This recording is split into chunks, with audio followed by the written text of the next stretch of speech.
Hi hello ನಮಸ್ಕಾರ. ಇವತ್ತು ನಾನು ಏನು ಹೇಳ್ತಾ ಇದ್ದೀನಿ ಅಂತಂದರೆ, ಇದೊಂದು ತುಂಬ ಉಪಯುಕ್ತವಾದಂಥ ಮಾಹಿತಿ ಹೇಳಬೇಕು ಅಂತ ಬಂದಿದ್ದೇನೆ. ಇಲ್ಲಿ ನೋಡಿ, ಈ ಬುಕ್ಗಳು ಇದ್ದಾವಲ್ಲ, ಇದು ಸಿಕ್ಸ್ತ್ ಅಂದರೆ 6ನೇ ತರಗತಿ ಸಮಾಜ ವಿಜ್ಞಾನ ಪಠ್ಯಪುಸ್ತಕ. ಆಮೇಲೆ ಇದು 7ನೇ ತರಗತಿ ಸಮಾಜ ವಿಜ್ಞಾನ ಪಠ್ಯಪುಸ್ತಕ. ಈ ಥರ ನಾವು ಭಾಗ 1 ಮತ್ತು ಭಾಗ 2 ಮತ್ತು ಇದು 6ನೇ ತರಗತಿದ ಭಾಗ 2 ಇದೆ. ಒಂದು ಭಾಗ ನನ್ನ ಕಡೆ ಇಲ್ಲ, ಹಾಗಾಗಿ ನಾನು ಇವುಗಳನ್ನು ಹೊಸ ಪುಸ್ತಕಗಳನ್ನಾಗಿ ತಗೊಂಡಿದ್ದೀನಿ. ಹೊಸ ಅಂದರೆ 24ನೇ ಇಸ್ವಿಯಲ್ಲಿ ತಗೊಂಡು ಬಂದಿದ್ದಂಥ ಬುಕ್ಗಳು. ಇವಾಗ 25 ಮತ್ತು 26 ಇಲ್ಲ. ಇವಾಗ ಅವು ಇನ್ನೂ ಮುಂದಿನ ವರ್ಷ ಬರ್ತವೆ. ಇವಾಗ ಮೊಬೈಲ್ದಲ್ಲೇ ಮಾತ್ರ ನಾವು ತಗೊಳ್ಳಿಕ್ಕೆ ಅವಕಾಶ ಇದೆ. ಇವು 25, 24 ಮತ್ತು 25ರಾಗಿನೂ ಇದ್ದಾವೆ. ಇವುಗಳನ್ನು ನಾನು ತಗೊಂಡಿದ್ದೀನಿ. ಇವೇ ನಾನು ಈಗ ಪ್ರಾಕ್ಟೀಸ್ ಮಾಡ್ತಾ ಇರೋದು. ಈಗ ಸದ್ಯಕ್ಕೆ ನಾನು ಇದು ಮೊದಲೇದು, ಇವು ಹಳೆ ಬುಕ್ಕು ನಾನು ಯಾವ ಥರ ಓದ್ತಿದ್ದೆ ಅಂತಂದರೆ, ಇದು 7ನೇ ತರಗತಿದು ಮತ್ತು ಇವು 6ನೇ ತರಗತಿ ಬುಕ್ಗಳು. ಇವೆರಡು ಸೇರಿಬಿಟ್ಟು 2, 6 ಮತ್ತು 7 ಎರಡು ಬುಕ್ಗಳನ್ನು ಸೇರಿ ನಾನು ಏನು ಮಾಡಿದ್ದೀನಿ ಅಂತಂದರೆ ನಿಮಗೆ ಹೇಳ್ತಾ ಇದ್ದೀನಿ. ಇಲ್ಲಿ ಬುಕ್ಗಳನ್ನೆಲ್ಲ ಕಟ್ ಮಾಡಿದ್ದೀನಿ ನೋಡಿ. ಕಟ್ ಮಾಡಿ ಪಾರ್ಟ್ ಮಾಡ್ಕೊಂಡಿದ್ದೀನಿ. ಇದು ಇತಿಹಾಸ, ಇದೇನಿದೆ ಸಾಮಾಜಿಕ ಮತ್ತು ಧಾರ್ಮಿಕ ಸುಧಾರಣೆಗಳು ಅಂತಿದ್ದಾವೆ. ಕಾಣಿಸ್ತಿದೆನಾ? ಸಾಮಾಜಿಕ ಮತ್ತು ಧಾರ್ಮಿಕ ಸುಧಾರಣೆಗಳು ಈ ಟಾಪಿಕನ್ನು ನಾನು ಕಟ್ ಮಾಡಿಬಿಟ್ಟು ಇದರಲ್ಲಿ 6 ಮತ್ತು 7 ಎರಡು ಬುಕ್ದಲ್ಲಿ ಇರುವಂಥದ್ದು ಸುಧಾರಣೆ ಮಾಡಿದವ್ರ ಬಗ್ಗೆ ಇದನ್ನು ನಾನು ಕಟ್ ಮಾಡಿ ಇದನ್ನು ಸ್ಟೆಪ್ಲರ್ ಹಾಕ್ಕೊಂಡು ಇಟ್ಕೊಂಡಿದ್ದೀನಿ. ಇದನ್ನು ಓದ್ತಾ ಇದ್ದರೆ, ಇದನ್ನೇ ಓದಿದ್ದೀವಿ ಅಂದರೆ, ನಾವು ಇದನ್ನು ಒಂದು ಸತ ಹಿಡ್ಕೊಂಡಿವಿ ಅಂದರೆ ಇದೆಲ್ಲ ಪೂರ್ತಿ ಇದೆಲ್ಲ ಮುಗಿಯೋವರೆಗೆ ಇದನ್ನು ನಾವು ಓದಲಿಕ್ಕೆ ಅವಕಾಶ ಆಗುತ್ತೆ. ನೆಕ್ಸ್ಟ್ ಏನಿದೆ, ಆರಂಭಿಕ ಸಮಾಜ ಅಂತ ಇದೆ. ಇದು ಆರಂಭಿಕ ಸಮಾಜ ಅಂತ ಇದು ಒಂದು ನಾನು ಸ್ಟೆಪ್ಲರ್ ಹೊಡ್ಕೊಂಡು ಇಟ್ಕೊಂಡಿದ್ದೀನಿ. ಈ ಥರ ನಾವು ಇದನ್ನು ಹಿಡ್ಕೊಂಡಿವಿ ಅಂದರೆ ಒಂದು ಸಮಾಜದ ಬಗ್ಗೆ ಆರಂಭಿಕವಾಗಿ ಯಾವ ಥರ ಸ್ಟಾರ್ಟ್ ಆಗಿದೆ ಅಂತ 7 ಮತ್ತು 6 ಎರಡನ್ನೂ ಇಟ್ಕೊಂಡು ಸ್ಟೆಪ್ಲರ್ ಹಾಕ್ಕೊಂಡಿದ್ದೀನಿ. ಭಾಗ 1, ಭಾಗ 2 ಮತ್ತು 6ನೇತಿದ್ದು ಮತ್ತು 7ನೇತಿದ್ದು ಎರಡನ್ನು ಮಿಕ್ಸ್ ಮಾಡ್ಕೊಂಡಿದ್ದೀನಿ ನೋಡಿ. ಇದಾಗಿದೆ. ಇದೆರಡು ಸೇರಿಬಿಟ್ಟು ಇದು ಒಂದೇ. ಇದು 6ನೇ ತರಗತಿಯಲ್ಲಿ ಇದ್ದಂಥದ್ದು ನಮ್ಮ ಕರ್ನಾಟಕ ಅಂತ ಇದೆ. ಇದೇನೆಂದರೆ ಎರಡು ಭಾಗ ಸೇರಿಬಿಟ್ಟು ಎರಡರಲ್ಲಿನೂ ಕೂಡ ಅದೇ ಇದೆ, ನಮ್ಮ ಕರ್ನಾಟಕ. ಇಲ್ಲಿ ಇರುವಂಥವು ಭಾಗಗಳು ನೋಡಿ. ಎಲ್ಲ ಭಾಗಗಳು ಏನಂದರೆ ಕಲಬುರ್ಗಿ, ಆಮೇಲೆ ಬೆಂಗಳೂರು, ಆಮೇಲೆ ಬೆಳಗಾವಿ ಮತ್ತು ಇನ್ನೊಂದು ಮೈಸೂರು. ಇವು 3 ಭಾಗಗಳು ಏನಾಗಿದ್ದಾವೆ, ನಮಗೆ ಡಿವೈಡ್ ಆಗಿ ಇದ್ದಾವೆ. ಇಲ್ಲಿದೆ ನೋಡಿ, ಇದು ಭಾಗಗಳಿದ್ದಾವೆ. ಇಲ್ಲಿ ಕಲಬುರ್ಗಿ, ಬೆಳಗಾವಿ ಮತ್ತು ಬೆಂಗಳೂರು ಮತ್ತು ಮೈಸೂರು. ಇದು ನಮಗೆ ಒಂದು ಕರ್ನಾಟಕ ಮ್ಯಾಪ್ ಇದೆ.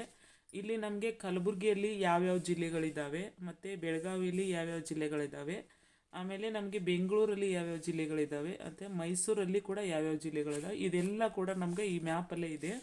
ಈ ಮ್ಯಾಪನ್ನು ನಾವು ನಮ್ಮ ಕರ್ನಾಟಕ ಅಂತ ಇದೆಯಲ್ಲ, ಇದು ನಮ್ಮ ಕರ್ನಾಟಕ ಅಂತ ಇದು 1ನೇ ಪಾರ್ಟ್ನಿಂದ ಸ್ಟಾರ್ಟ್ ಆಗಿದೆ. ಇಲ್ಲಿಂದ ನಾವು ತೊಗೊಂಡು ಬಂದು ಇದು ಯಾವ ವಿಭಾಗ ಅಂತ ಇದನ್ನು ನಾವು ಕಲಬುರಗಿ ವಿಭಾಗ ಅಂತ ಗುರುತಿಸ್ತೇವೆ. ಈ ಕಲಬುರಗಿ ವಿಭಾಗದಲ್ಲಿ ಯಾವ್ಯಾವ ಜಿಲ್ಲೆಗಳಿದ್ದಾವೆ, ಯಾವ ಜಿಲ್ಲೆಗಳಲ್ಲಿ ಏನೇನು ಇಂಪಾರ್ಟೆಂಟ್ ಇದೆ ಅಂತ ಇಲ್ಲೇ ಪೂರ್ಣವಾಗಿ ಇದೆ. ಹಾಗಾಗಿ ನಾನು ಭಾಗ 1 ಮತ್ತು ಭಾಗ 2ರಲ್ಲಿ ಇವು ಏನಾಗಿದ್ದು ಡಿವೈಡ್ ಆಗಿದ್ದು, ಇವೆರಡುಗಳನ್ನು ತಗೊಂಡು ಕಟ್ ಮಾಡಿ ಎರಡು ಕೂಡಿ ಒಂದೇ ಮಾಡಿಕೊಂಡಿದ್ದೀನಿ. ಒಂದೇ ಮಾಡಿಕೊಂಡು ನಾವು ಎಲ್ಲ ನಮ್ಮ ಕರ್ನಾಟಕದ ಬಗ್ಗೆ ಎಲ್ಲ ವಿಭಾಗಗಳನ್ನು 4 ವಿಭಾಗಗಳನ್ನು ಒಂದೇ ಕಡೆ ಮಾಡಿಟ್ಟು ಇವುಗಳನ್ನು ಎಲ್ಲನೂ ನಾವು ಓದಿದ್ದೀವಿ ಅಂದರೆ ಇದು ನಮಗೆ ಒಂದು ಕರ್ನಾಟಕದ ಒಂದು ಪೂರ್ತಿ ಮಾಹಿತಿ ಸಿಗ್ತದೆ ಅಂತ ಅಂದ್ಕೊಂಡು ನಾನು ಈ ಥರ ಮಾಡ್ಕೊಂಡಿದ್ದೀನಿ. ನೆಕ್ಸ್ಟು, ಇದು ಭಾರತದ ಪ್ರಥಮ ಸ್ವಾತಂತ್ರ್ಯ ಸಂಗ್ರಾಮ ಅಂತ ಇದೆ. ಇದು 6 ಮತ್ತು 7 ಎರಡರಲ್ಲಿ ಕೂಡ ಇದೆ ಇದು. ಹಾಗಾಗಿ ಇದನ್ನು ಎರಡನ್ನು ಕೂಡಿಸ್ಬಿಟ್ಟು ನಾನು ಕಟ್ ಮಾಡಿ ಏನು ಮಾಡಿದ್ದೀನಿ, ಸ್ಟೆಪ್ಲರನ್ನು ಹಾಕ್ಕೊಂಡಿದ್ದೀನಿ ಈ ಥರ. ಇದು ಹಳೆ ಬುಕ್ ಇದ್ರದಿಂದ ನಾನು ಇದನ್ನು ಸ್ವಲ್ಪ ಮೊದಲೇ ಮಾಡಿ ಇಟ್ಕೊಂಡಿದ್ದೀನಿ. ಬಟ್ ನಾನು ಮಾಡಿ ಇಟ್ಕೊಂಡ ಹಾಗೆ ನೀವು ಕೂಡ ಮಾಡಲಿ ಅಂತ ನಾನು ಇದ್ರ ಬಗ್ಗೆ ಹೇಳ್ತಾ ಇದ್ದೀನಿ. ಇದನ್ನು ನಾವು ಏನು ನೋಡೋದು ಬೇಕಾಗಿಲ್ಲ, ಇದೆಲ್ಲ ಯಾಕೆ ಅಂತ ಅನ್ನೋದು ಬೇಕಾಗಿಲ್ಲ. ನಾವು ಇದನ್ನು ನೋಟ್ಸ್ ಮಾಡೋಕ್ಕಿಂತ ಇದನ್ನು ಮಾಡಿ ಇಟ್ಕೊಂಡ್ರೆ ತುಂಬ ಉಪಯುಕ್ತ ಅಂದ್ಕೊಂಡು ನಾನು ಇದನ್ನು ಮಾಡಿದ್ದೀನಿ. ಇದು 2 ಭಾರತ ಪ್ರಥಮ ಸ್ವಾತಂತ್ರ್ಯ ಸಂಗ್ರಾಮ ಅಂತ ಇದೆ ಅಲ್ವಾ, ಇದನ್ನು ನಾನು ಈ ಥರ ಮಾಡಿ ಇಟ್ಕೊಂಡಿನಿ. ಇದನ್ನು ಓದಿದರೆ ನಮಗೆ ಎಲ್ಲ ಇನ್ ಡೀಟೇಲಾಗಿ ಎಲ್ಲ ಗೊತ್ತಾಗ್ತದೆ. ನೆಕ್ಸ್ಟು ಇದು ಇನ್ನೊಂದಿದೆ ಇಲ್ಲಿ, ಏನು ಅಂದರೆ ಇದು ಪೌರ್ನೀತಿ ಬಗ್ಗೆ ಸಪ್ರೇಟಾಗಿ ಮಾಡಿದ್ದೀನಿ. ಪೌರ್ನೀತಿ ಕೆಲವೊಂದು ಏನಾಗಿದೆ, 6ನೇ ತರಗತಿಯಲ್ಲಿ 1 ಭಾಗ ಮತ್ತು 2 ಭಾಗ, 7ನೇ ತರಗತಿಯಲ್ಲಿ 1 ಭಾಗ ಮತ್ತು 2 ಭಾಗ, ಎರಡರಲ್ಲಿನೂ ಕೂಡ ಏನಾಗಿದೆ ನಮಗೆ ಇದು ಮಿಕ್ಸಪ್ ಆಗಿದೆ. ಹಾಗಾಗಿ ಇಲ್ಲಿ ನಾವು ಒಂದು ಪಾರ್ಟ್ನಲ್ಲಿ ಏನೋ ಒಂದು ಓದಿ ಮತ್ತು ನೆಕ್ಸ್ಟ್ ಬೇರೆ ಓದಿ ಮತ್ತು ನೆಕ್ಸ್ಟ್ ಇದನ್ನೇ ಓದೋದು ನಮಗೆ ಅಷ್ಟೊಂದು ನೆನಪು ಉಳಿಯೋದಿಲ್ಲ. ಹಾಗಾಗಿ ನಾನು ಪೌರನೀತಿ ಬಗ್ಗೆ ಒಂದು ಕಡೆನೇ ಮಾಡ್ಕೊಂಡಿದ್ದೀನಿ, ಕೇಂದ್ರ ಸರ್ಕಾರ ಆಮೇಲೆ ರಾಜ್ಯ ಸರ್ಕಾರ. ಹೀಗಾಗಿ ಎರಡು ಇಲ್ಲಿದೆ ನೋಡಿ, ಪೌರತ್ವ ಕೂಡ ಬಂದಿದೆ, ಫಸ್ಟು ಮಾನವ ಹಕ್ಕುಗಳು ಕೂಡ ಬಂದಿದ್ದಾವೆ. ಎಲ್ಲನೂ ಇದೇನೆಂದರೆ ನಮಗೆ ಪೌರನೀತಿ ಏನಿದೆ ಒಂದು ಪಾರ್ಟನ್ನು ಮಾಡ್ಕೊಂಡಿದ್ದೀನಿ.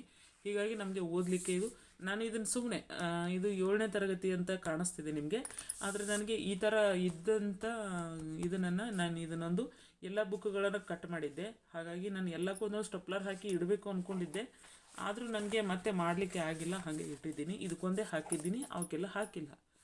ನೆಕ್ಸ್ಟ್ ಇದು ಯಾವುದು ಅಂದರೆ ಭೂಗೋಳ ವಿಜ್ಞಾನ. ನೋಡಿ, ಭೂಗೋಳ ವಿಜ್ಞಾನ ತುಂಬ ದೊಡ್ಡದಿದೆ, 6 ಮತ್ತು 7ರಲ್ಲಿ ತುಂಬ ಇದ್ದಾವೆ.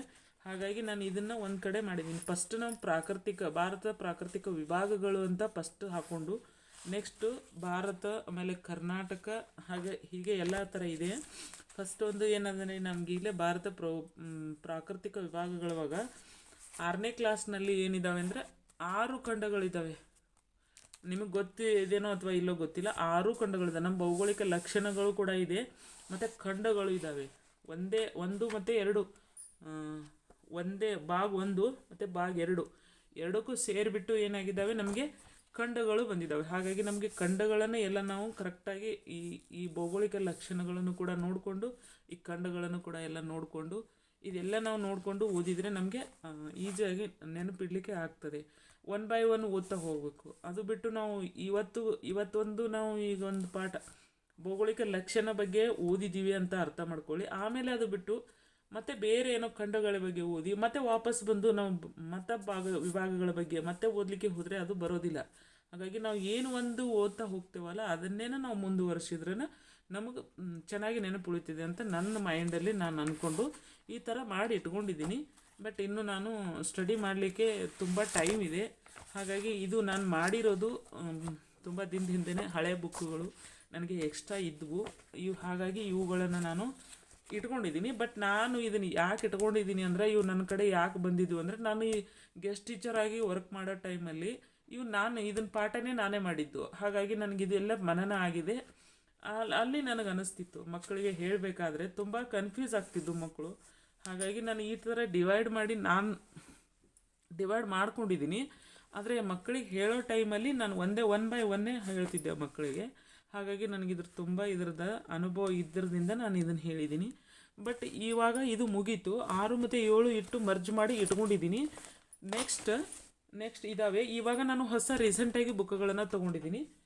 ಮತ್ತು ಇವು 8 ಮತ್ತು 9 ಇವು ಕೂಡ ಇಲ್ಲಿ ತಂದಿದ್ದೀನಿ. ಇವು 8 ಮತ್ತು 9 ಇವು ಹಳೆ ಬುಕ್ಕು. ಹಳೆ ಅಂದರೂ 1 ವರ್ಷದ ಹಿಂದಿನ ಬುಕ್ಕು ಇದ್ದಾವೆ. ಮತ್ತು ಇಲ್ಲಿ ಇನ್ನೂ ಒಂದು ಉಳಿದಿದೆ ನೋಡು, 6ನೇ ಕ್ಲಾಸಿಂದು ನನ್ನ ಇತಿಹಾಸ ಅಂತ ಇದೆ. ಇದು ಒಂದು ಉಳ್ಕೊಂಡಿದೆ. ನಾನು ನಿಮಗೆ ಹೇಳೋ ಮುಂದೆ ಇದು ಕಟ್ ಮಾಡಿದ್ದೆ. ಇದು ಓದೋ ಟೈಮಲ್ಲಿ ಅದರೊಳಗೆ ಹೋಗಿತ್ತು. ಫಸ್ಟ್ ನಮಗೆ ಇತಿಹಾಸ ಎಂದರೇನು ಅಂತ ಫಸ್ಟಿಗೆ ಬರ್ತದೆ. ಹಾಗಾಗಿ ಇತಿಹಾಸದ ಬಗ್ಗೆ 7ನೇ ಮತ್ತು 6ನೇ ಕ್ಲಾಸ್ನಲ್ಲಿ ಏನಿದೆ ಅದನ್ನೆಲ್ಲನೂ ಒಂದು ಕಡೆನೇ ಕಟ್ ಮಾಡಿ ಸ್ಟೆಪ್ಲರ್ ಹಾಕ್ಕೊಂಡು ಇಟ್ಕೊಂಡಿದ್ದೀನಿ.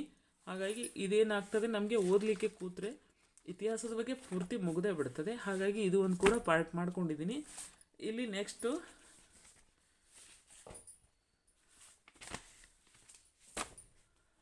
ಏನಿದೆ ಅಂದರೆ 8ನೇ ಕ್ಲಾಸಿನ ಬುಕ್ಕ ತೊಗೊಂಡಿದ್ದೀನಿ ಇದೇ ವರ್ಷ. 8 ಇದು 9ನೇ ಕ್ಲಾಸಿನ ಬುಕ್ಕ. ಯಾವಾಗಿದ್ದಾವೆ ಅಂದರೆ ಇವು ಸುಮಾರು, ಯಾಕಂದರೆ ಕೆಲವೊಂದು ಹಳೆಯವು ಕೆಲವೊಂದು ಹೊಸವಿದ್ದಾವೆ. ಇದು ಸ್ವಲ್ಪ ಹಿಂದಿಂದಿದೆ. ನನಗೆ ಇವಾಗ 9th ಬುಕ್ಕ ನನಗೆ ಸಿಕ್ಕಿಲ್ಲ. ಹಾಗಾಗಿ ನಾನು ಏನು ಟಾಪಿಕ್ ಚೇಂಜ್ ಆಗಿಲ್ಲ, ಸ್ವಲ್ಪ ಚೇಂಜ್ ಆಗಿದೆ. ಹಾಗಾಗಿ ನಾವು ಎಲ್ಲರೂ ಏನು ಮಾಡ್ತಾರೆ, ತೆಗೆದು ಬೇರೆದೇ ತೊಗೊಳಕ್ಕೆ ಹೋಗ್ತಾರೆ. ಆದರೆ ನನ್ನ ಸಿಕ್ಕರೆ ತೊಗೊಳ್ಳೋದು, ಇಲ್ಲಾಂದರೆ ಇವೇ ಕಂಟಿನ್ಯೂ ಮಾಡ್ತೇನೆ ನಾನು. ಇವಾಗ ಇದು 9. ಇಲ್ಲಿ 10ನೇ ಕ್ಲಾಸಿನ ಬುಕ್ಕ ಕೂಡ ಇದ್ದಾವೆ. ಇವುಗಳು ಕೂಡ ಹಳೆವೇ ಇದ್ದಾವೆ. ಹಳೆವೆ ಅಂದ್ರೂ ಕೂಡ 2 ವರ್ಷದ ಹಿಂದಿನವು ಇಲ್ಲೇ ಇದ್ದಾವೆ. ಇವು ಕೂಡ ಅದೇ ಟೈಮ್ದಲ್ಲಿದ್ದಾವೆ. ಇವು ಇವು ಮತ್ತು 10 9 ಮತ್ತು 8 ಮತ್ತು 6 ಒಂದೇ ಬುಕ್ಕ ಇದೆ, ಮತ್ತು 7 2 ಇದ್ದಾವೆ. ಈ ಥರ ನಾನು ಬುಕ್ಕಗಳನ್ನ ಕಲೆಕ್ಟ್ ಮಾಡ್ಕೊಂಡಿದ್ದೀನಿ. ಇದು ಒಂದೇ ಇದೆ, ಯಾಕಂದರೆ ಇದು ನನ್ನ ಕಡೆ ಸಿಕ್ಕಿಲ್ಲ. ಹಳೆ ಬುಕ್ಕ ಇದ್ದಾವೆ, ಬಟ್ ಈ ಹೊಸದು ಬೇಕಂದರೆ ನಾನೇ ಮೊಬೈಲ್ದಲ್ಲಿ PDF ತೊಗೊಂಡು ನನಗೆ ಏನು ಬೇಕು ಅದನ್ನು ಕರೆಕ್ಷನ್ ಮಾಡ್ಕೊತಾ ಇದ್ದೀನಿ. ಹಾಗಾಗಿ ನಾನು ನಿಮಗೆ ಇದನ್ನು ಯಾವ ಥರ ಓದಬೇಕು ಅಂತ ಹೇಳಬೇಕು ಅಂತ ಈ ಬುಕ್ಕನ್ನು ನಿಮಗೆ ತೋರಿಸ್ತಾ ಇದ್ದೀನಿ. ನೀವು ಅಂದ್ಕೊಂಡಿರ್ಬೋದು ಇದೆಲ್ಲ ಬುಕ್ಕಗಳನ್ನು ನಮ್ಗೆ ಯಾಕೆ ತೋರಿಸ್ತಾ ಇದ್ದಾರೆ, ನಾವೇನು ನೋಡಿಲ್ಲ, ನಾವು ಗೋರ್ಮೆಂಟ್ ಸ್ಕೂಲ್ದಲ್ಲಿ ಕಲ್ತು ಬಂದವರೇ ಇದ್ದೀವಿ, ಬಟ್ ನಾವು ಗೋರ್ಮೆಂಟ್ ಸ್ಕೂಲಲ್ಲಿ ಇದನ್ನಿದ್ದೀವಿ, ಕನೆಕ್ಟ್ ಇದ್ದೀವಿ, ನಾವು ತೊಗೊಂಡು ಬಂದಿದ್ವಿ ಅಂತ ಅನ್ಕೋಬೋದು ನೀವು. ಆದರೆ ನಾನು ಈ ಬುಕ್ಕಗಳನ್ನು ನೀವು ನೋಡಿಲ್ಲ ಅಂತ ತೋರಿಸ್ತಾ ಇಲ್ಲ. ಬಟ್ ಇಲ್ಲಿ ಏನು ಅಂತಂತಂದರೆ ನಿಮಗೆ ಇದನ್ನು ಯಾವ ಥರ ಓದಬೇಕು ಅಂತಂದರೆ ನಾನು ಈಗ ನಾನು ಹೇಳ್ತಾ ಇದ್ದೀನಿ. ಆದರೆ ನಿಮಗೆ ಇದು ಇಷ್ಟ ಆದರೆ ಇಷ್ಟ ಅಂತ ಹೇಳಿ, ಇಲ್ಲ ಇದು ನಮಗೆ ಇಷ್ಟನೇ ಇಲ್ಲ, ನೀವು ಏನು ಹೇಳ್ತಾ ಇದ್ದೀರಿ ಇದು ನಮಗೇನು ಇಷ್ಟ ಇಲ್ಲ ಅಂತಂದರೆ ಏನು ಅನ್ಲಿಕ್ಕೆ ಬರಲ್ಲ. ಈಗ ನಾನು ಹೇಳ್ತಾ ಇದ್ದೀನಿ ನೋಡಿ, ಫಸ್ಟು ನಿಮ್ಗೆ 6 7 8 ಎಲ್ಲ ಬುಕ್ಗಳನ್ನು ನಾನು ಒಂದೇ ಕಡೆ ಇಟ್ಕೊಂಡು, ಈಗ ನಾವು ಫಸ್ಟ್ 6ನೇ ಕ್ಲಾಸ್, ಇದು 6ನೇ ಕ್ಲಾಸನ್ನು ತೊಗೋಬೇಕು. ಇದರ ಇಂಡೆಕ್ಸ್ ಇರ್ತದೆ ಅಲ್ವಾ, ಇದರ ಇದು ಇಂಡೆಕ್ಸನ್ನು ನಾವು ಏನು ಮಾಡಬೇಕು, ಇದನ್ನು ತೆಗಿಬೇಕು. ಪ್ರತಿಯೊಂದು ಇಂಡೆಕ್ಸನ್ನು ಮೊದಲು ತೆಗೆದು ಇಟ್ಕೋಬೇಕು. ನಾವು ಎಲ್ಲ ಇಂಡೆಕ್ಸ್ಗಳನ್ನು ತಗೊಂಡು ಈ ಥರ ತಗೊಂಡು ಏನು ಮಾಡಬೇಕು,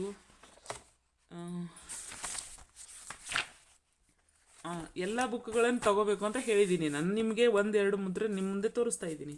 ಇವಾಗ ನಾನು 6ನೇ ಕ್ಲಾಸ್ನಲ್ಲಿ ಇದು ಫಸ್ಟ್ ಒಂದು ತಗೋಬೇಕು. ಆದರೆ ಇನ್ನೊಂದು ಭಾಗಲ್ಲಿ ಕೂಡ ಇದ್ದಾವೆ, ಅದರಲ್ಲಿ ನಾನು ತೆಗೆದುಕೊಡ್ಲಿಕ್ಕೆ ಈಗ ನನಗೆ ಇಲ್ಲಿ ಬುಕ್ ಇಲ್ಲ. ಹಾಗಾಗಿ ಅದು ಬಿಟ್ಟು ಅದರಂತೆ ನಿಮಗೆ ಎಕ್ಸಾಂಪಲ್ಲಾಗಿ ಇಲ್ಲೇ ನಾನು ಬೇರೆ ಟಾಪಿಕನ್ನು ಹೇಳ್ತಾ ಇದ್ದೀನಿ, ನೀವು ಅದರ ಥರ ಅರ್ಥ ಮಾಡ್ಕೋಬೇಕು ಅಂತ ಅಂದ್ಕೊಂಡಿದ್ದೀನಿ. ಇಲ್ಲಿ ಏನಂದರೆ ನಾವು ಈಗ ಉತ್ತರ ಭಾರತದ ಪ್ರಾಚೀನ ರಾಜ ಮನೆತನಗಳು ಅಂತ ಇಲ್ಲಿ ಈ 6ನೇ ಕ್ಲಾಸ್ನಲ್ಲಿ ಇದೆ. ಇದು ಉತ್ತರ ಭಾರತದ ಪ್ರಾಚೀನ ರಾಜ ಮನೆತನಗಳು ಅಂತ ನಿಮಗೂ ಗೊತ್ತು, ನನಗೂ ಗೊತ್ತು, ಎಲ್ಲರಿಗೂ ಈ ಇಂಡೆಕ್ಸ್ ಇದೆ. ಇದು 6ನೇ ಕ್ಲಾಸ್ನಲ್ಲಿ ಇದೆನಾ ಅಂದರೆ 7ನೇ ಕ್ಲಾಸ್ನಲ್ಲಿ ಇದೆನಾ ನೋಡ್ಕೋಬೇಕು. 7ನೇ ಕ್ಲಾಸ್ನಲ್ಲಿ ಇದರಲ್ಲಿ ಇಲ್ಲ. ನೆಕ್ಸ್ಟ್ ಇದರಲ್ಲಿ ಇದೆನಾ ನೋಡಬೇಕು. ಇದರಲ್ಲಿ ಕೂಡ ಇಲ್ಲ, ಯಾಕಂದರೆ ಇದು 7ನೇ ಕ್ಲಾಸ್ನಲ್ಲಿ ಇಲ್ಲ. ಅಂದರೆ ನಾವು ಇದನ್ನು ಈ ಟಾಪಿಕನ್ನು ಓದೋ ಟೈಮಲ್ಲಿ ಈ ಬುಕ್ಗಳನ್ನು ನಾವು ನೋಡಲಿಕ್ಕೆ ಹೋಗಬಾರ್ದು. ಈ ಉತ್ತರ ಭಾರತ ಪ್ರಾಚೀನ ರಾಜ ಮನೆತನಗಳು ಯಾವ ಬುಕ್ಕದಲ್ಲಿ ಇದೆ ಅಂತ ನಾವು ಚೆಕ್ ಮಾಡಬೇಕು. ಈಗ 8ನೇ ಕ್ಲಾಸ್ ಬುಕ್ನಲ್ಲಿ ನೋಡೋಣ ಇದೆ ಅಂತ. ಇಲ್ಲಿ 1ನೇ ಪಾರ್ಟ್ 1 ಭಾಗ 1 ಇದೆ, ಇದರಲ್ಲಿ ಕೂಡ ಇಲ್ಲ. ಹಾಗಾಗಿ ಮತ್ತೆ 2ನೇ ಭಾಗದಲ್ಲಿ ಇದೆ ಅನ್ನಿಸ್ತದೆ, ನೋಡಬೇಕು.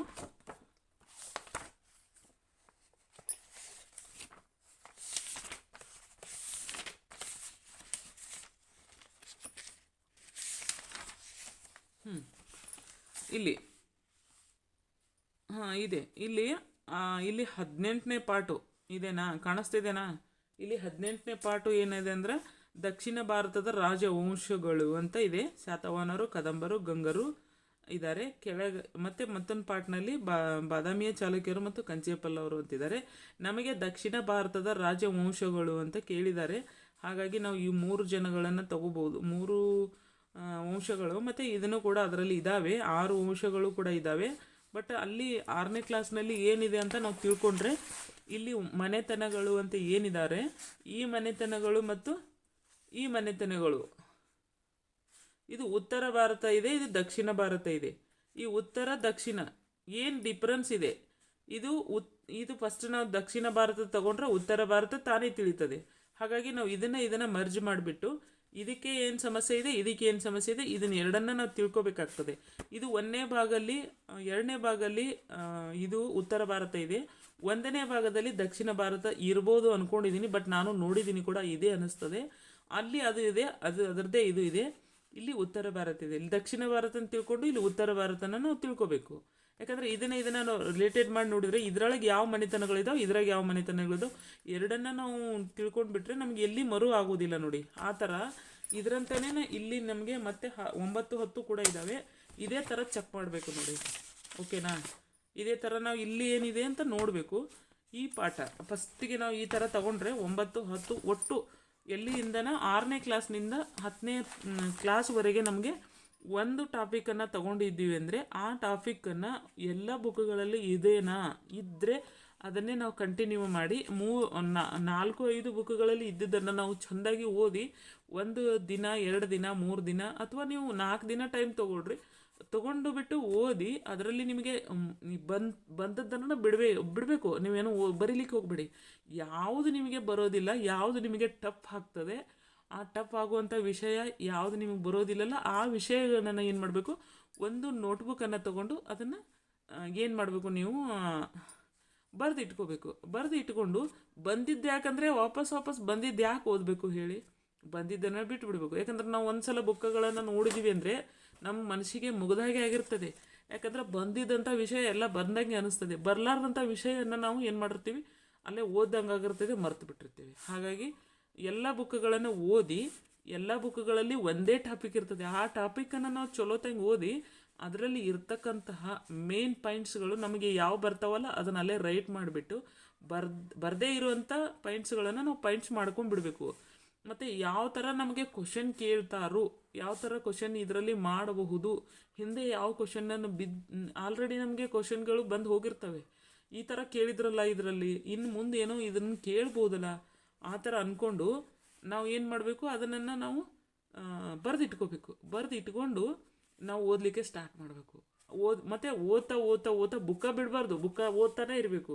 ಬುಕ್ಕ ಓದಿ ಬುಕ್ಕಕ್ಕೆ ಟೈಮ್ ಇರ್ತೈತಿ ಓದಲಿಕ್ಕೆ. ಮತ್ತು ಅಕಸ್ಮಾತ್ ನಮಗೆ ಕಾಲ್ ಫಾರ್ಮ್ ಆದಮೇಲೆ ಟೈಮ್ ಇರೋದಿಲ್ಲ ನೋಡಿ, ಆಗ ನಾವು ಏನು ಮಾಡಬೇಕು, ಈ ಬರೆದಿಟ್ಟಿರೋಂಥ ನೋಟ್ಸನ್ನು ಓದಲಿಕ್ಕೆ ನಮಗೆ 1 ವಾರ ಟೈಮ್ ಸಾಕಾಗ್ತದೆ.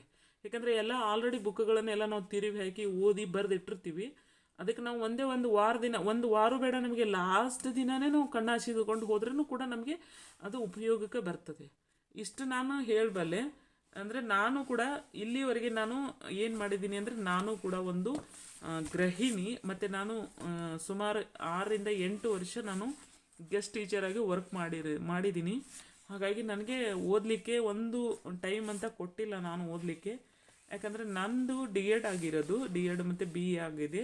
ಹಾಗಾಗಿ ನನಗೆ DED ಫಸ್ಟ್ ಪೇಪರನ್ನು ಕರಿತಾ ಇಲ್ಲಲ್ಲ, ಹಾಗಾಗಿ ನನಗೆ ಯಾವುದೂ ಮನಸ್ಸಿರಲಿಲ್ಲ. ಹಾಗಾಗಿ ನಾನು ಹಾಗೆ ಓದ್ತಾ ಮತ್ತು ಹಾಗೆ ಮನೆ ಕೆಲಸ ಮಾಡ್ತಾ ಮತ್ತು ಟೀಚರ್ ವರ್ಕ್ ಮಾಡ್ತಾ ಮತ್ತು ಓದನ್ನು ಮಾಡ್ತಾ ಅದ್ರ ಜೊತೆ ಯೂಟ್ಯೂಬ್ ಕ್ಲಾಸು ಕೂಡ ಮಾಡ್ತಾ, ಹೀಗೆ ಒಂದಲ್ಲ ಎರಡಲ್ಲ ಸಾಕಷ್ಟು ಕೆಲಸಗಳನ್ನು ಮಾಡ್ತಾ ನಾನು ಈಗ ಒಂದು 2 ವರ್ಷದ ಹಿಂದೆ ನನಗೆ TET ಸೆಕೆಂಡ್ ಪೇಪರು ಕ್ವಾಲಿಫೈಡ್ ಆಗಿದೆ. ಹಾಗಾಗಿ ಕ್ವಾಲಿಫೈಡ್ ಆದ ನಂತರ ಕಾಲ್ ಫಾರ್ಮ್ ಆಗಿಲ್ಲ. ಫಸ್ಟ್ ನನಗೆ DED ಆದಮೇಲೆ DED ಮೇಲೇ ನಾನು ಟೀಚ್ ಮಾಡ್ತಾ ಹೋದೆ. ಹಾಗಾಗಿ ನಾನು ಟೀಚ್ ಮಾಡ್ತಾ ಹೋದೆ. ಡಿಗ್ರಿ ಕೂಡ ಮಾಡ್ಕೊಂಡಿರಲಿಲ್ಲ. ಯಾಕೆ ಡಿಗ್ರಿ ಬೇಕು, ಫಸ್ಟ್ ಪೇಪರ್ ಆದರೆ ಸಾಕಲ್ಲ ಅಂದ್ಕೊಂಡಿದ್ದೆ. ಫಸ್ಟ್ ಪೇಪರ್ ಕರಿತಾ ಇರಲಿಲ್ಲ. ಹಾಗಾಗಿ ನಾನು ಸೆಕೆಂಡ್ ಮತ್ತು BA ಮಾಡಬೇಕಾಯ್ತು. ಡಿಗ್ರಿಯನ್ನು ಮಾಡಿಕೊಂಡೆ. ಡಿಗ್ರಿಯಲ್ಲಿ ನನಗೆ 75% ಬಂತು.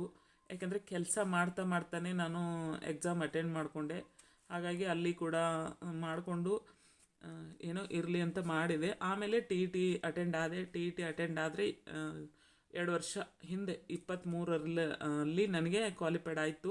93 ಬಿದ್ದು ನನಗೆ ಕ್ವಾಲಿಫೈಡ್ ಆಗಿದೆ. ಯಾಕಂದರೆ ನಾನು ಓದೋಕ್ಕೆ ನನಗೆ ಟೈಮ್ ಕೊಟ್ಟಿಲ್ಲ. ನಾನು ಸ್ಕೂಲು, ಮನೆ ಕೆಲಸ, ಆಮೇಲೆ ನಾವು ರೈತರ ಕೆಲಸ ಮಾಡೋದು, ಮತ್ತು ಈ ಕಡೆ ಮನೆಗೆ ಅಡುಗೆ ಮಾಡೋದು, ಫ್ಯಾಮ್ಲಿ ಇದೆ. ಹಾಗಾಗಿ ಮತ್ತು ಸ್ಕೂಲ್ ಅಂತೂ ತಪ್ಪಿಸ್ತಾ ಇಲ್ಲ, ಗೆಸ್ಟ್ ಟೀಚರಾಗಿ ವರ್ಕ್ ಮಾಡ್ತಾ ಇದ್ದೆ. ಹೀಗಾಗಿ ನನಗೆ ಎಲ್ಲ ಪ್ರೆಷರ್ ಮುಂದೆನೇ ಅದು ಒಂದು ನನಗೆ ಒಂದು ವರದಾನ ಅಂತ ಅಂದ್ಕೊಂಡು ಕ್ವಾಲಿಫೈಡ್ ಮಾಡ್ಕೊಂಡ್ಮೇಲೆ ನಾನು ಇನ್ನೇನು ನನಗೆ ಫಸ್ಟ್ ಪೇಪರ್ ಅಂತೂ ಕರೀದೆ ಅಂತೂ ಕನಸಿನ ಮಾತಾಯಿತು. ಇನ್ನು ಸೆಕೆಂಡ್ ಪೇಪರ್ಗೆ ನಾನು ಪ್ರಿಪೇರ್ ಮಾಡಬೇಕಲ್ಲ ಅಂದ್ಕೊಂಡು ನನಗೆ ಏನಾಗಿತ್ತು ಅಂದರೆ, ಕೆಲಸದ ಒತ್ತಡದಿಂದ ಅದು ಹಿಸ್ಟ್ರಿ ಸಣ್ಣ ಪ್ರಮಾಣದಲ್ಲ ಓದಲಿಕ್ಕೆ, ಅದಕ್ಕೆ ದೊಡ್ಡ ಪ್ರಮಾಣ ಬೇಕು. ಹಾಗಾಗಿ ನಾನು ಓದಬೇಕಾದ್ರೆ ನನಗೆ ಸ್ವಲ್ಪ ಟೈಮ್ ಬೇಕಾಗಿತ್ತು. ನಾನೇನು 6 ಮತ್ತು 7 2 ಕ್ಲಾಸ್ ಮಾತ್ರ ನಾನು ಸ್ಕೂಲಲ್ಲಿ ವರ್ಕ್ ಮಾಡಿದೆ. ಮೊದಲೊಂದು 2-3 ವರ್ಷ ನಾನು ಮ್ಯಾಥಮೆಟಿಕ್ಸು ಸೈನ್ಸು ಮಾಡಿದ್ದೀನಿ. ಹಾಗಾಗಿ ಮುಂದೆ ಮತ್ತೆ ನನಗೆ ಮ್ಯಾಥಮೆಟಿಕ್ಸು ಸೈನ್ಸು ಬಿಟ್ಟು EVS ಇಲ್ಲ, ಸೈನ್ಸು ಮತ್ತು SST ಆಮೇಲೆ ಇಂಗ್ಲೀಷು ಕೊಟ್ಟರು. ಮೂರು ಸಬ್ಜೆಕ್ಟು 6ರಿಂದ 7 2 ವರ್ಷ. ಹಾಗಾಗಿ ನನಗೆ ಬಿಟ್ಟು 2 ವರ್ಷ ಇದು ಮಾಡಿದರೆ ಮತ್ತೆ ನೆಕ್ಸ್ಟ್ ವರ್ಷ ಮತ್ತೆರಡು ವಿಷಯ ತೊಗೊಳ್ಳೋದು. ಹೀಗಾಗಿ ಎಲ್ಲ ವಿಷಯಗಳು ನನಗೆ ಆಲ್ಮೋಸ್ಟ್ ಎಲ್ಲ ಬರ್ತವೆ. ಬಟ್ ಎಲ್ಲನೂ ಎಕ್ಯುರೇಟಾಗಿ ಬರುವಂಥವು ಇಲ್ಲ. ಹಾಗಾಗಿ ಅರ್ಧಂಬರ್ಧ ಆಗಿಬಿಟ್ಟಿದೆ. ಯಾಕಂದ್ರೆ ಸ್ಕೂಲ್ದಲ್ಲಿ ಯಾವ್ದು ಅವಶ್ಯಕತೆ ಇದೆ ಅದನ್ನು ನಾವು ವರ್ಕ್ ಮಾಡಬೇಕಾಗತ್ತೆ. ನಮಗೆ ಬೇಕಾದಂಥ ವರ್ಕನ್ನು ನಮಗೆ ಕೊಡೋದಿಲ್ಲ. ಹಾಗಾಗಿ ನಮ್ಗೆ ಖಾಲಿ ಇದ್ದಿದ್ದನ್ನು ನಾವು ಮಾಡಿ ಒಂದು ಎಲ್ಲ ಒಂದು 50% ಒಂದು ಹಂತಕ್ಕೆ ಬಂದಿದ್ದೀನಿ. ಹಾಗಾಗಿ ಇವಾಗ ನನಗೆ ಈಗ ಮತ್ತೆ ಈ ವರ್ಷ ಏನಾಯಿತು, ಫಸ್ಟ್ ಪೇಪರ್ ಕರಿತೀವಿ ಅಂತ ಹೇಳ್ತಾ ಬಂದರು. ಫಸ್ಟ್ ಪೇಪರ್ ಕರಿತೀನಿ ಅಂತ ಹೇಳ್ತಾ ಬಂದಾಗ ನನಗೆ ಅನಿವಾರ್ಯ ಬಂತು. ಯಾಕಂದರೆ ನಾನು ಎಲ್ಲ ಓದೋದನ್ನು ಕಡಿಮೆ ಮಾಡಿದ್ವಿ. ಬಟ್ ಏನು ಸ್ಕೂಲಲ್ಲಿ ಏನು ಮಕ್ಳಿಗೆ ಪಾಠ ಹೇಳಬೇಕು ಅಷ್ಟನ್ನು ಓದೋದು, ಅಷ್ಟನ್ನು ನಮ್ಮ ಕಡೆ ಅಷ್ಟಿದೆ, ಅಷ್ಟನ್ನು ಮಾಡಿಬಿಟ್ಟು ಮನೆಗೆ ಬಂದೆ ಮತ್ತೆ ಕೆಲಸನೇ ಮಾಡೋದು, ಅಡುಗೆ ಮಾಡೋದು, ಅದು ಮಾಡೋದು, ಇದು ಮಾಡೋದು, ಇದ್ರಾಗ ಟೈಮ್ ಹೋಗಿಬಿಟ್ಟಿತ್ತು. ಇವಾಗ ಏನು ಮಾಡಲಿ, ನಾನು ಮ್ಯಾಥಮೆಟಿಕ್ಸನ್ನು ಬಿಟ್ಟಿನಿ. 2-3 ವರ್ಷದ ಹಿಂದೆನೇ ನಾನು ಪಾಠ ಮಾಡಿರೋದು, 4 ವರ್ಷದ ಹಿಂದೆನೇ ಪಾಠ ಮಾಡಿರೋದು. ಇವಾಗ ನಾನು ಮತ್ತೆ ಅದನ್ನ ನಂತರನೇ 2 ವರ್ಷ ನಾನು ಸೈನ್ಸ್ ಮತ್ತು SST ತೊಗೊಂಡಿದ್ದೆ. ಹಾಗಾಗಿ ಮತ್ತೆ ಈ ಹೋದ ವರ್ಷ ನನಗೆ ಮತ್ತೆ ಕಲಿ ಕೊಟ್ಟರು. ಹೀಗಾಗಿ ನನಗೆ ತುಂಬ ಸಫರ್ ಆಗಿದ್ದೀನಿ ಬೇರೆ ಬೇರೆ ಕ್ಲಾಸ್ಗಳನ್ನು ತೊಗೊಂಡು. ಹಾಗಾಗಿ ನನಗೆ ತುಂಬ ಸಮಸ್ಯೆ ಆಯಿತು. ಏನು ಮಾಡಲಿ ಇವಾಗ, ಫಸ್ಟ್ ಪೇಪರ್ ಹೇಗೆ ಮಾಡಲಿ ಅಂದ್ಕೊಂಡು ಈ ಸಲ ಏನೇ ಮಾಡಲಿ ಸೆಕೆಂಡ್ ಪೇಪರ್ ನನಗೆ ಎಕ್ಸಾಮ್ ಕಟ್ತೀನಿ. ಬಟ್ ಆದರೆ ಬರಿಬೇಕು ಬಿಡಬೇಕು ಬರೀ ಟೈಮ್ ಮೇಲೆ ನೋಡ್ತೀನಿ. ನನಗೆ ಫಸ್ಟ್ ಪೇಪರ್ ಮಾತ್ರ ಕ್ವಾಲಿಫೈಡ್ ಮಾಡ್ಕೋಬೇಕು. ಸೆಕೆಂಡ್ ಪೇಪರ್ ಆಲ್ರೆಡಿ ಆಗಿದೆ. ಹಂಗೆ ಅಂದ್ಕೊಂಡು ನಾನು ಫಸ್ಟ್ ಪೇಪರ್ ಮಾತ್ರ ಓದಿದ್ದು, ಸೆಕೆಂಡ್ ಪೇಪರ್ ಏನೂ ನಾನು ಟಚ್ಚೇ ಮಾಡಿರಲಿಲ್ಲ. ಹಾಗಾಗಿ ನನಗೆ ಫಸ್ಟ್ ಪೇಪರಲ್ಲಿ ಕ್ವಾಲಿಫೈಡ್ ಆಯಿತು. ಏನು ನನಗೆ ಎಕ್ಸ್ಟ್ರಾ ಮಾರ್ಕ್ಸ್ ಬಂದಿಲ್ಲ. ಕಟಾಕಟಿ ನನಗೆ ಏನಾಯಿತು, ಕ್ವಾಲಿಫೈಡ್ ಆಯಿತು. ಅದು ಏನಂದರೆ ನನಗೆ ಮತ್ತೆ ಮುಂದೆ CET ಬರಲಿಕ್ಕೆ ಒಂದು ಅವಕಾಶವನ್ನು ಮಾಡಿಕೊಟ್ಟಿದೆ. ನಾನು ಯಾವುದು ಮುಚ್ಚು ಮರೆ ಇಲ್ಲದೇ ಹೇಳ್ತಾ ಇದ್ದೀನಿ. ಬಟ್ ನನಗೆ 1 ಮಾರ್ಕ್ಸು ಕೂಡ ಜಾಸ್ತಿ ಬಂದಿಲ್ಲ. ಯಾಕಂದರೆ ನಾನು ಓದಿರೋದು ಒಂದು ವಾರ ಮಾತ್ರ ಓದಿದ್ದೀನಿ. ಬರ್ತಿತ್ತು ನನಗೆ ಓನ್ ನಾಲೆಜ್ ಮುಖಾಂತರ ನಾನು ಬಂದಿರೋದು. ನಾನು ಓದಿದ್ದೆಲ್ಲ ಅಲ್ಲಿ ಆಗಿಲ್ಲ. ಯಾಕಂದರೆ ನಾನು ಓದಿದ್ದು 1 ವಾರದಲ್ಲಿ ಏನು ಓದೋಕ್ಕಾಗತ್ತೆ ನೀವು ಹೇಳಿ? ಇಷ್ಟೆಲ್ಲ ವರ್ಷಾನ್ಗಟ್ಲೆ ಕೂತು ಓದಿದವರು ಇದ್ದಾರೆ, ಅವ್ರ ಮುಂದೆ ನಾವು ಯಾವ ಲೆಕ್ಕ? 1 ವಾರ ಅಷ್ಟೇ ಕೂಡ ಸರಿಯಾಗಿ ಓದಿಲ್ಲ ನಾನು. ಏನೋ ಆವಾಗೋ ಇವಾಗೋ ಒಂದೊಂದು ತಾಸು ಓದಿದ್ದು. ಹಾಗಾಗಿ ಈ ವರ್ಷ ಒಂದು ಹಂತಕ್ಕೆ ಬಂದಿತ್ತು ಕ್ವಶನ್ ಪೇಪರು. ಒಂದು ಸ್ವಲ್ಪ ಈಸಿ ಇತ್ತು ಅಂದ್ಕೊಂಡು ಕ್ವಾಲಿಫೈಡ್ ಆಗಿದ್ದೀನಿ. ಪ್ರತಿ ವರ್ಷ ಮೊದಲು ಕಟ್ಟಿದಾಗರೆ ನನಗೆ 84, 85, 87 ತನೂ ಬಂದು ಹೋಗಿದೆ. ಬಟ್ ನನಗೆ ಕ್ವಾಲಿಫೈಡ್ ಆಗ್ತಿರಲಿಲ್ಲ. ಈ ಸಲ ನನಗೆ ಸ್ವಲ್ಪ ಕ್ವಶನ್ ಪೇಪರ್ ಈಸಿ ಇತ್ತು. ಹಾಗಾಗಿ ನಾನು ಒಂದು ಹಂತಕ್ಕೆ ಬಂದು ಕ್ವಾಲಿಫೈಡ್ ಮಾಡ್ಕೊಂಡಿದ್ದೀನಿ. ಅದು ಒಂದು ನನಗೆ ಖುಷಿ ವಿಚಾರ. ಯಾಕಂದರೆ ನಾನು ಯಾವ ಥರ ಓದಬೇಕು, ಏನು ಓದಬೇಕು ಎಲ್ಲ ಗ್ರಿಪ್ ಇದೆ. ಬಟ್ ನನಗೆ ಏನಾಗ್ತಿದೆ ಅಂದರೆ ಟೈಮನ್ನು ಸಿಗ್ತೇ ಇರಲಿಲ್ಲ. ಯಾಕಂದರೆ ಈ ಸೈಕಾಲಜಿಯಲ್ಲಿ ಹೇಳ್ತೀವಲ್ಲ, ಏನು ಅಂತ ಪ್ರಕ್ಷೇಪಣೆ ತಂತ್ರವನ್ನು ಬಳಸ್ತಾರಲ್ಲ, ಆ ಥರ ನನಗೂ ಕೂಡ ಒಂದು ಪ್ರಕ್ಷೇಪಣೆ ತಂತ್ರ ಬಳಸುವಂಥ ಪರಿಸ್ಥಿತಿ ಬಂದಿದೆ. ಯಾಕಂದರೆ ನನಗೆ ಓದ್ಲಿಕ್ಕೆ ಬರೋದಿಲ್ಲ ಅಂತ ನಾನು ಹೇಳೋದೇ ಇಲ್ಲ. ಯಾವಾಗೂ ನನಗೆ ಕೆಲಸ ಇದೆ. ಕೆಲಸದ ಮಧ್ಯೆನೇ ನಾನು ಇದನ್ನು ಮಾಡ್ತಾ ಇರೋದು. ಈಗ ಒಂದು ಹಂತಕ್ಕೆ ಬಂದಿದ್ದೀನಿ. ಈಗ ನಾನು ಈ ಥರ ಮಾಡ್ಕೊಂಡಿದ್ದೀನಿ. ಮೊನ್ನೆ 2 ದಿನ ಕೂತು ಯಾವ ಥರ ಓದಿದರೆ ನನಗೆ ಇದು ಒಂದು ಲೆಕ್ಕಕ್ಕೆ ಬರ್ತದೆ ಅಂದ್ಕೊಂಡು ಈ ಥರ ನಾನೇ ಸ್ವಂತ ಓನಾಗಿ ಇದನ್ನೆಲ್ಲ ಮಾಡಿ ಇಟ್ಕೊಂಡಿದ್ದೀನಿ. ಈಗ ಆಲ್ರೆಡಿ ನಾನು ಒಂದು ನೋಟ್ಬುಕ್ದಲ್ಲಿ ಬರ್ಕೊಂಡಿದ್ದೀನಿ. 6ನೇ ಕ್ಲಾಸ್ನಿಂದ 10ನೇ ಕ್ಲಾಸ್ವರೆಗೆ ಒಂದು ಪಾಠನ ನಾವು ಹಿಡಿದ್ರೆ ಅದೇ ಪಾಠನ 10ನೇವರೆಗೆ ಮುಗಿಸ್ಬೇಕು. ಯಾವ ಪಾಠ ಅದಾವೆ, ಯಾವ ಬುಕ್ಕಲ್ಲಿ ಯಾವ್ಯಾವ ಪಾಠ ಅದಾವೆ ಅಂತ ನೋಡಿಕೊಂಡು ಬರ್ಕೊಂಡಿದ್ದೀನಿ. ನೀವು ಹಾಗೆ ಮಾಡಿ. ಎಲ್ಲ ಇಂಡೆಕ್ಸ್ಗಳನ್ನು ಮುಂದಿಟ್ಕೊಂಡು ಯಾವ ಇಂಡೆಕ್ಸದಲ್ಲಿ ಫಸ್ಟ್ ಪಾಠ ಯಾವುದಿದೆ, ಫಸ್ಟ್ ಚಾಪ್ಟ್ರು, ಆ ಚಾಪ್ಟರ್ ಯಾವ ಬುಕ್ಕದಲ್ಲಿದೆ ಅದನ್ನು ಪೇಜ್ ನಂಬರು ಮತ್ತು ಅದರದ ಹೆಸರು ಬರೋದು ಇಟ್ಕೊಂಡು ಒಂದಾದಮೇಲೆ ಒಂದು ಓದ್ತಾ ಹೋಗಿ ನೀವು 3 ಕೂಡಿ 4, 5 ಬುಕ್ಕಗಳನ್ನು ಸೇರಿಸಿ 6, 7, 8, 9, 10 5 ಬುಕ್ಕಗಳಾಗ್ತವೆ. 5 ಬುಕ್ಕದಲ್ಲಿ ನಿಮಗೆ ಯಾವ ವಿಷಯ, ಯಾವ ಒಂದು ಟಾಪಿಕ್ ತೊಗೊಂಡಿರ್ತಿರಲ್ಲ ಆ ಟಾಪಿಕ್ ಮೇಲೆ ಯಾವುದು ವಿಷಯ ಇದೆ, ಎಲ್ಲಿ ನಿಮಗೆ ಹೆಚ್ಚಿನ ವಿಷಯ ಸಿಗ್ತದೆ, ಯಾವುದು ನಿಮಗೆ ಬರ್ತದಿಲ್ಲ ಅದನ್ನಲ್ಲೇ ರೈಟ್ ಮಾಡಿ ಹಾಕ್ಕೊಡ್ರಿ. ಮತ್ತು ಯಾವುದು ಬರೋದಿಲ್ಲ ಅದನ್ನು ನೋಟ್ಸ್ ಮಾಡಿಕೊಡ್ರಿ. ಯಾವುದು ನಿಮಗೆ ಅದರಲ್ಲಿ ಇಂಪಾರ್ಟೆಂಟ್ ಇದೆ ಅದನ್ನು ಒಂದು ಹೆಚ್ಚಿನ ಇಂಪಾರ್ಟೆಂಟ್ ಅಂತ ಮತ್ತು ಹಾಕ್ಕೊಂಡು ಬಿಡಿ. ಇಂಪಾರ್ಟೆಂಟ್ ಅಂತ ಹಾಕ್ಕೊಳ್ಳಿ. ಆದರೆ ನೆಕ್ಸ್ಟ್ ಏನಂದರೆ ನಿಮಗೆ ಇದರಲ್ಲಿ ಯಾಕಂದರೆ ಒಬ್ಬರು ಮಾಡಿದ ನೋಟ್ಸ ಇನ್ನೊಬ್ರು ಓದಲಿಕ್ಕೆ ಯಾವಾಗೂ ಹೋಗಬೇಡಿ. ಯಾಕಂದರೆ ಅವ್ರಿಗೆ ಬೇಕಾದಂಥ ನೋಟ್ಸನ್ನು ಅವ್ರು ಮಾಡಿ ಇಟ್ಕೊಂಡಿರ್ತಾರೆ. ಈಗ ಎಕ್ಸಾಂಪಲ್ ಆಗಿ ನಾನೇ ಹೇಳ್ತೀನಿ. ನನಗೆ ಒಂದು ಪಾಠ, ಒಂದು ಈ ಮೌರ್ಯರ ಮತ್ತು ಕುಶಾನರು ಅಂತಿದ್ದಾರೆ. ಮೌರ್ಯರು ಮತ್ತು ಕುಶಾನರಲ್ಲಿ ನಾನು ಎಷ್ಟು ದಿನ ಅಂತ ಓದ್ಕೊಂಡು ಬಂದಿದ್ದೀನಿ, ನನಗೆ ಇದರಲ್ಲಿ ಯಾವ ವಿಷಯ ಬರ್ತದೆ ಯಾವ್ದು ಬರೋದಿಲ್ಲ ಅಂತ ನಿಮಗೆ ಹೇಗೆ ಗೊತ್ತಾಗ್ತದೆ?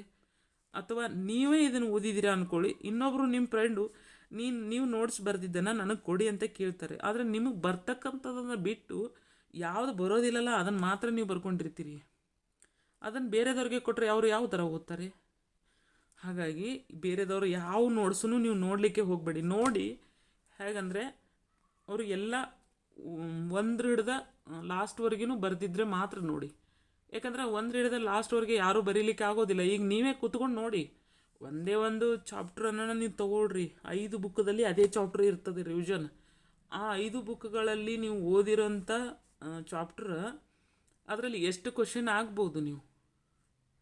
ಹಾಗಾಗಿ ನೀವು ಅಷ್ಟನ್ನು ಬರಲಿಕ್ಕೆ ಹೋಗಬೇಡಿ. ಯಾಕಂದರೆ ತುಂಬ ಟೈಮ್ ತೊಗೋತದೆ.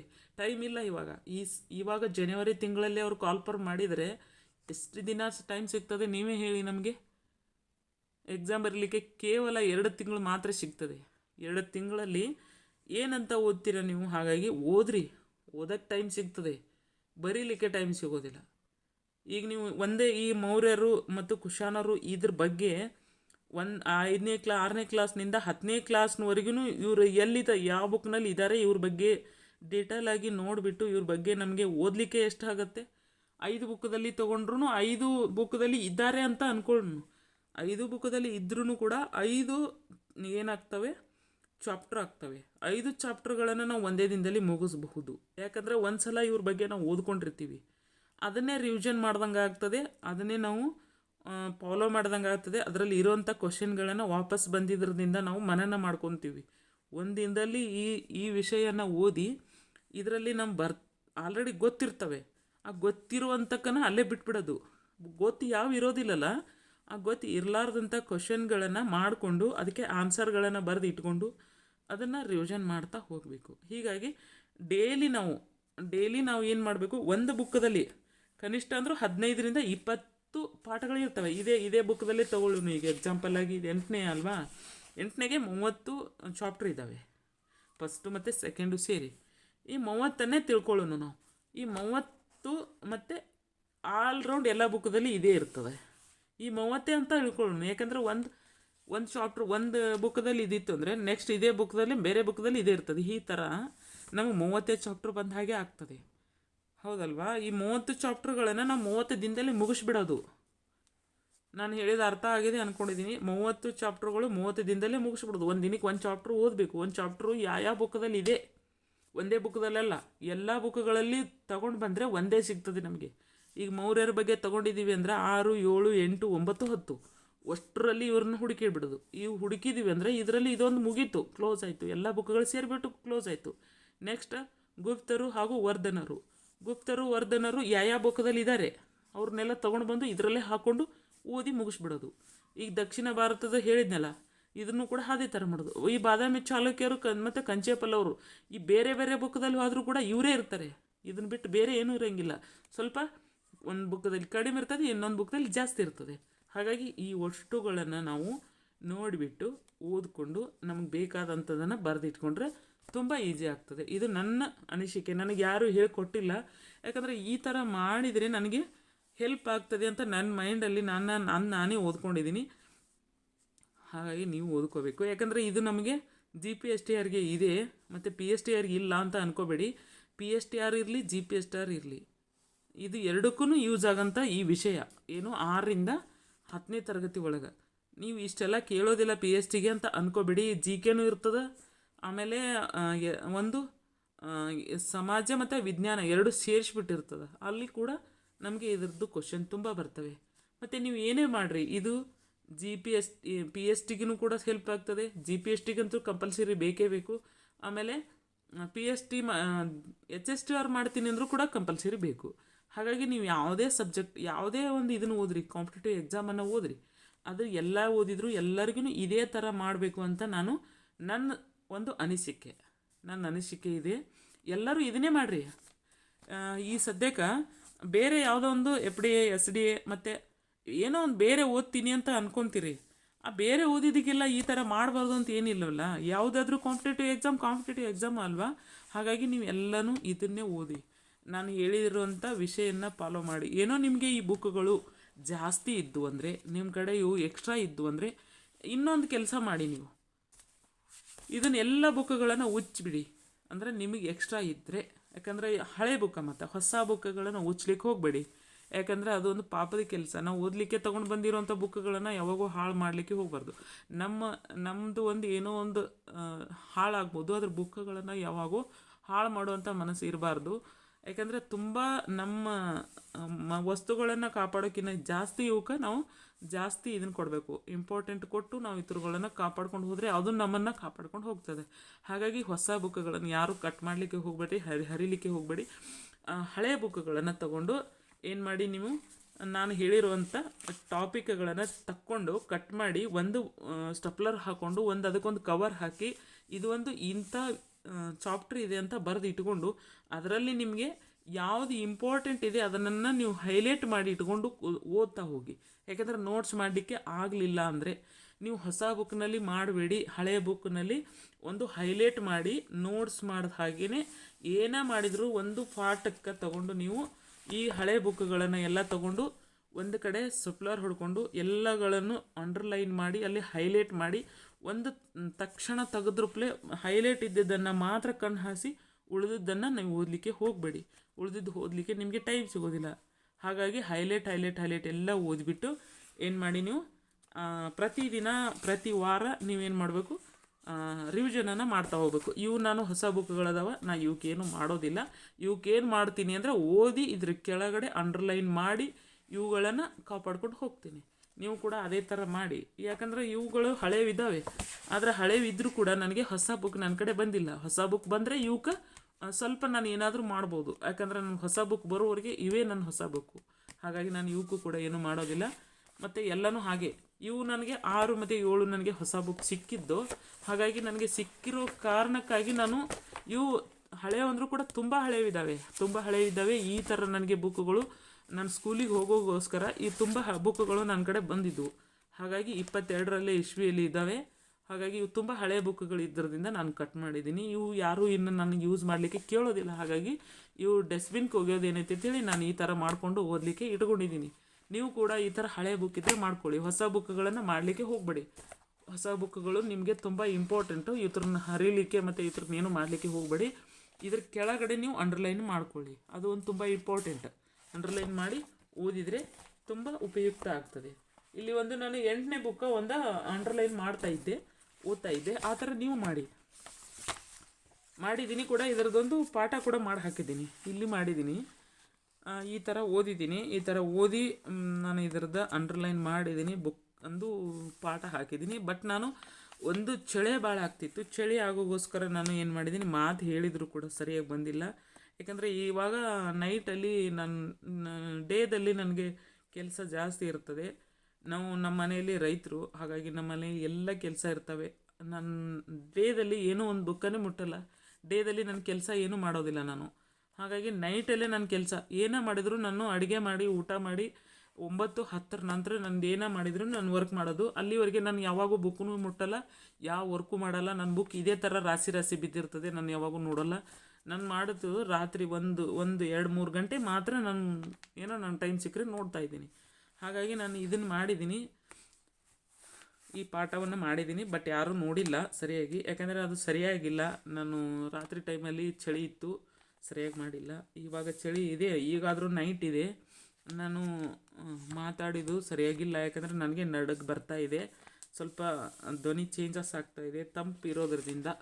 ಈ ತಂಪು ಹೋಗೋದಿಲ್ಲ ನೋಡಿ, ಇನ್ನೂ 1 ತಿಂಗಳ ಹೋಗೋದಿಲ್ಲ. ಜನವರಿ ಪೂರ ಮುಗಿಬೇಕು, ಜನವರಿ ಫೆಬ್ರವರಿಗೆ ಸ್ವಲ್ಪ ಕಡಿಮೆ ಆಗ್ತದೆ. ಈ ಥರ ಅನಿವಾರ್ಯ ಬಂದಿದೆ, ಆದರೂ ಓದಲೇಬೇಕು. ಭಾಳ ದಿನ ಇಲ್ಲ ಓದಲಿಕ್ಕೆ, ಟೈಮ್ ಇಲ್ಲ. ಏನೋ ಒಂದು ನಮ್ಮ ಟೈಮನ್ನು ಇದಕ್ಕೆ ಕೊಟ್ಟು ಓದಬೇಕು ಅಂತ ನಾನು ಹೇಳ್ತಾ ಇದ್ದೀನಿ. ನೀವು ಕೂಡ ಓದ್ತೀರಿ ಅಂದ್ಕೊಂಡಿದ್ದೀನಿ. ಇದು ನಿಮಗೆ ಹೇಗೆ ಅನಿಸ್ತು, ನಾನು ಹೇಳಿರೋಂಥ ವಿಷಯ ಹೇಗೆ ಅನಿಸ್ತು ಮತ್ತು ನೀವು ಹೇಳಿದ್ದು ನಮಗೆ ಓಕೆ ಅಂದರೆ ಓಕೆ ಅಂತ ಹೇಳಿ. ಇಲ್ಲ ನಿಮಗೆ ನೀವೇನು ಹೇಳ್ತೀರೋ ನಿಮಗೆ ಬರ್ತಿಲ್ಲ, ನಮಗೇನು ಹೇಳ್ತೀರಿ ಅಂದ್ಕೊಂಡ್ರೆ ಹಾಗೆ ಅಂದ್ಕೊಳ್ಳಿ. ಮತ್ತು ಯಾಕಂದರೆ ನಾನು ಕೂಡ ನಿಮ್ಮ ಹಾಗೇ ಇದ್ದೀನಿ. ನಾನು ಯಾವ ಜಾಬಲ್ಲಿ ಕೂಡ ಇಲ್ಲ. ಜಾಬ್ ಇದ್ದರೂ ಕೂಡ ನಾನು ಪ್ರೈವೇಟ್ ಸ್ಕೂಲ್ದಲ್ಲಿ ತುಂಬ ವರ್ಕ್ ಮಾಡಿದ್ದೀನಿ. ಬಟ್ ಇವಾಗ ಗೌರ್ಮೆಂಟ್ ಸ್ಕೂಲಲ್ಲಿ ಕೂಡ 6 ರಿಂದ 7 ವರ್ಷ ನಾನು ಗೆಸ್ಟ್ ಟೀಚರಾಗಿ ವರ್ಕ್ ಮಾಡಿದ್ದೀನಿ. ನಂದು D.Ed ಮುಗಿದಿರೋದು 2011ರಲ್ಲಿ. 11ದಿಂದನ ಕಾಲ್ಫಾರ್ಮ್ ಇಲ್ಲ. ಒಂದೇ ಒಂದು ಸತಿ ಕಾಲ್ಫಾರ್ಮ್ ಆದಾಗೆ ನಮಗೆ ಅವಾಗ TET ಕ್ವಾಲಿಫೈಡ್ ಆಗಲಿಲ್ಲ ನಾನು. ಹಾಗಾಗಿ ನನಗೆ ಯಾವ ಅವಕಾಶವೂ ಸಿಕ್ಕಿಲ್ಲ. ಆಮೇಲೆ ಅನಿವಾರ್ಯವಾಗಿ ನಾನು ಡಿಗ್ರಿ ಮಾಡ್ಕೊಳ್ಳೇಬೇಕಾಯಿತು. ಡಿಗ್ರಿ ಮಾಡ್ಕೊಂಡ್ಮೇಲೆ TET ಮಾಡ್ಕೊಂಡ್ಮೇಲೆ ನನಗೆ ಕಾಲ್ಫಾರ್ಮ್ ಆಗಿಲ್ಲ. ಆ ಕಡೆ ಅದೂ ಇಲ್ಲ, ಈ ಕಡೆ ಇದೂ ಇಲ್ಲ, ಎರಡೂ ಇಲ್ಲ. ಹಾಗಾಗಿ ನಾವು ಕೆಲ್ಸಕ್ಕೆ ಹತ್ಕೊಂಡಿದ್ದೀವಿ, ಹೊಲದ ಕೆಲಸ ಮಾಡ್ತಾಯಿದ್ವಿ. ಬಟ್ ಅದ್ರ ಜೊತೆನೇ ಇದನ್ನು ಕೂಡ ಮಾಡ್ತಾಯಿದ್ದೀನಿ. ನನಗೆ ಓದು ಇಂಟ್ರೆಸ್ಟ್ ಕೂಡ ತುಂಬ ಇದೆ. ಯಾವ ಥರ ಓದಬೇಕು ಅನ್ನೋ ಮೆಥಡು ಕೂಡ ಇದೆ. ಬಟ್ ನನಗೆ ಟೈಮ್ ಸಿಗ್ತಿಲ್ಲ. ಹಾಗಾಗಿ ನನ್ನ ಥರ ನೀವು ಮಾಡ್ಕೋಬೇಡಿ. ನನ್ನ ಕೆಲಸ, ನನ್ನ ಫ್ಯಾಮಿಲಿ, ನಂದೆಲ್ಲ ಹೇಳಿದರೆ ನೀವು ನಿಮಗೆ ಯಾಕೆ ಬೇಕು ಇದು ಓದು ಅನ್ಬೋದು. ಆ ಥರ ನನಗೂ ಕ್ಯೂರಿಯಾಸಿಟಿ ಇದೆ, ಓದಬೇಕು, ಒಂದು ಜಾಬ್ ಮಾಡಬೇಕು ಅನ್ನೋಂಥ ಆಸೆ. ಬಟ್ ಆದರೆ ಅನಿವಾರ್ಯ ಇದ್ರ ಕಾರಣ ನಾನು ಎಲ್ಲನೂ ಮಾಡ್ತಾಯಿದ್ದೀನಿ. ನೀವು ನೋಡಿ, ಯಾವಿಗೆ ಆಗೋದಿಲ್ಲ ಅಂತ ಅನ್ಬೇಡಿ, ಆಗ್ತದೆ, ಎಲ್ಲರಿಗೂ ಆಗ್ತದೆ. ಯಾರು ಏನೋ ಅದೇನು ಕಲ್ತು ಬಂದಿರೋದಿಲ್ಲ, ಎಲ್ಲ ಹುಟ್ಟಿದ ನಂತರನೇ ಕಲಿಯೋದು ಅಂತ ಹೇಳ್ತಾ, ನನ್ನ ಮಾತಿನಲ್ಲಿ ನಿಮಗೆ ಏನಾದರೂ ಒಂದು ತಪ್ಪು ಆದರೆ ತಿದ್ಕೊಂಡು ಹೋಗಿ. ಯಾಕೆಂದರೆ ನಾನು ಕೂಡ ಕೆಲಸದಲ್ಲಿ ಒತ್ತಡದಿಂದ ಏನೋ ಒಂದು ಬೇಸರ, ಆಸರ ಏನೋ ಒಂದು ಮಾತಾಡಿರ್ತೀನಿ. ಹೀಗೆ ನನ್ನ ವಿಡಿಯೋ ನಿಮಗೆ ಇಂಟ್ರೆಸ್ಟ್ ಆದರೆ ಲೈಕ್ ಮಾಡಿ, ಶೇರ್ ಮಾಡಿ ಮತ್ತು ಸಬ್ಸ್ಕ್ರೈಬ್ ಮಾಡ್ಕೊಳ್ಳಿ. ಸಬ್ಸ್ಕ್ರೈಬ್ ಮಾಡದೇ ತುಂಬ ಜನ ನೋಡ್ತಾ ಇದ್ದೀರಾ, ಹಾಗೆಲ್ಲ ಮಾಡೋಕ್ಕೆ ಹೋಗ್ಬೇಡಿ. ಸಬ್ಸ್ಕ್ರೈಬ್ ಮಾಡ್ಕೊಳ್ಳಿ. ನನ್ನಲ್ಲೇ ಆದಂಥ ಅನುಭವಗಳನ್ನು ನಿಮ್ಗೆ ಹೇಳ್ಕೊಡ್ತಾ ಇದ್ದೀನಿ. ನಿಮ್ಮಲ್ಲಿ ಇರುವಂಥ ಅನುಭವವನ್ನು ನಮಗೂ ಕೂಡ ಮೆಸೇಜ್ ಮಾಡಿ. ನಾವು ಒಂದು ಸ್ವಲ್ಪ ಚೇಂಜಸ್ ಆಗ್ತೇವೆ. ಚೇಂಜಸ್ ಮಾಡಿಕೊಂಡು ಹಾಗೆ ಓದ್ತಾ ಹೋಗೋಣ ಅಂತ. ನಾನು ಯಾವ ಥರ ಓದಿ ಯಾವ ಥರ ನೋಟ್ಸ್ ಮಾಡ್ತೀನಿ ಅಂತ ನಿಮಗೊಂದು ಸಲ ಮಾಡಿ ತೋರಿಸ್ತೀನಿ. 6, 7, 8, 9, 10 ಅಂದರೆ ಒಂದು ಚಾಪ್ಟ್ರ್ ಯಾವ್ದು ತೊಗೊಂಡಿರ್ತೀನಲ್ಲ ಆ ಚಾಪ್ಟ್ರ್ ಮೇಲೆ ನನಗೆ ಇದೆಲ್ಲ ಬರ್ತಾ ಇದೆ. ಇದು ಆಲ್ರೆಡಿ ನನಗೆ ರೈಟ್ ಇದೆ, ನನಗಿದು ಬರೋದಿಲ್ಲ. ಹಾಗಾಗಿ ನಾನು ಇದನ್ನು ಕ್ವಶನ್ ತೆಗೆದಿದ್ದೀನಿ. ನೀವು ಈ ಥರ ತಕ್ಕೊಳ್ಳಿ ಅಂತ ನಿಮಗೆ ನಾನು ಪೂರ್ತಿ ಡೀಟೇಲ್ಸಾಗಿ ಮಾಡಿ ತೋರಿಸ್ತೀನಿ. ಆದರೆ ನೋಡಿ ಫಾಲೋ ಮಾಡ್ತಾ ಹೋಗಿ ಅಂತ ಹೇಳ್ತಾ, ಇಲ್ಲಿವರೆಗೆ ನನ್ನ ವಿಡಿಯೋವನ್ನು ನೋಡಿದ್ದಕ್ಕೆ ನಿಮಗೆ ತುಂಬ ಧನ್ಯವಾದಗಳನ್ನು ಹೇಳ್ತಾ ನನ್ನ ವಿಡಿಯೋವನ್ನು ಮುಗಿಸ್ತಾ ಇದ್ದೀನಿ. ಮತ್ತು ನನ್ನ ಮುಂದಿನ ವಿಡಿಯೋಗೆ ನೀವು ಕಾಯ್ತಾ ಇರ್ತೀರಿ ಅಂದ್ಕೊಂಡಿದ್ದೀನಿ. ಕಾಯ್ತಾ ಹೋಗಿ ಅಂತ ಹೇಳ್ತಾ ಎಲ್ಲರಿಗೂ ಧನ್ಯವಾದಗಳು. Thank you.